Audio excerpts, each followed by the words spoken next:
В результате разгрома, проведенного по личному указанию Зеленского, наступление украинских войск на Николаево-Криворожск. Laporan Kementerian Pertahanan Federasi Rusia tentang kemajuan operasi militer khusus di wilayah Ukraina, 30.08.2022.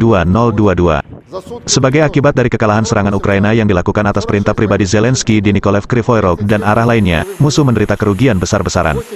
Tindakan efektif kelompok pasukan Rusia menghancurkan 48 tank, 46 kendaraan tempur infanteri, 37 kendaraan tempur lapis baja lainnya, 8 truk pickup dengan senapan mesin berat dan lebih dari 1.200 personel militer Ukraina dalam sehari. Saat memukul mundur serangan musuh, pasukan Rusia mengalahkan unit brigade serangan gunung terpisah ke-128 dari Angkatan Bersenjata Ukraina yang dipindahkan untuk berpartisipasi dalam operasi dari Ukraina Barat. 5 prajurit dari brigade ini meletakkan senjata mereka dan menyerah. Angkatan Bersenjata Federasi Rusia melanjutkan operasi militer khusus di Ukraina.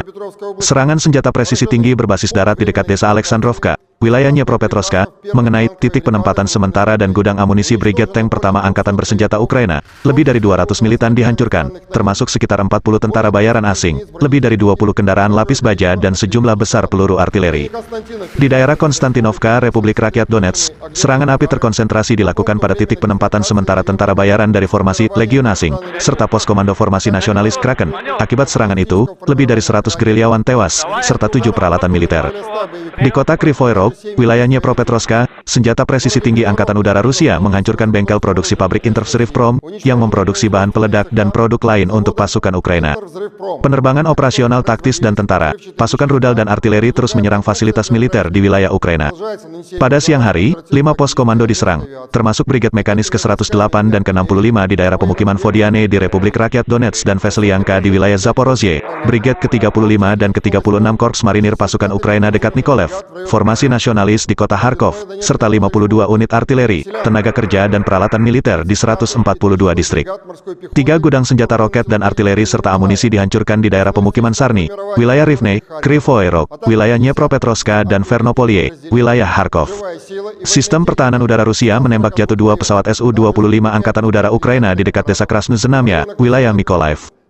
Juga, 5 kendaraan udara tak berawak ditembak jatuh di daerah pemukiman Valerianovka di Republik Rakyat Donetsk, Chubarevka di wilayah Zaporozhye, Kapitolovka, Izium dan Krasnu di wilayah Kharkiv. Selain itu, di wilayah kota Kherson, Novaya Kakhovka, wilayah Kherson, jembatan Antonovsky dan pembangkit listrik tenaga air Kakhovskaya, 3 rudal balistik Tokau Ukraina, serta 53 peluncur roket ganda, dicegat di udara, termasuk 44 HIMARS-5 Alder dan 4 Badai. Rezim Kiev melanjutkan provokasi untuk menciptakan ancaman bencana buatan manusia di pembangkit listrik tenaga nuklir Zaporozhye. Pada tanggal 29 Agustus, pasukan Ukraina menggunakan 4 drone serang di wilayah pembangkit listrik tenaga nuklir. Semua drone dicegat dengan cara Rusia. Salah satu drone jatuh di atap gedung-gedung khusus yang menyimpan bahan bakar nuklir buatan Amerika dan limbah radioaktif padat, kerusakan dan korban dapat dihindari. Selain itu, selama 24 jam terakhir, artileri Ukraina menembakkan 2 peluru ke wilayah pembangkit listrik tenaga nuklir, yang meledak di sekitar gedung khusus No.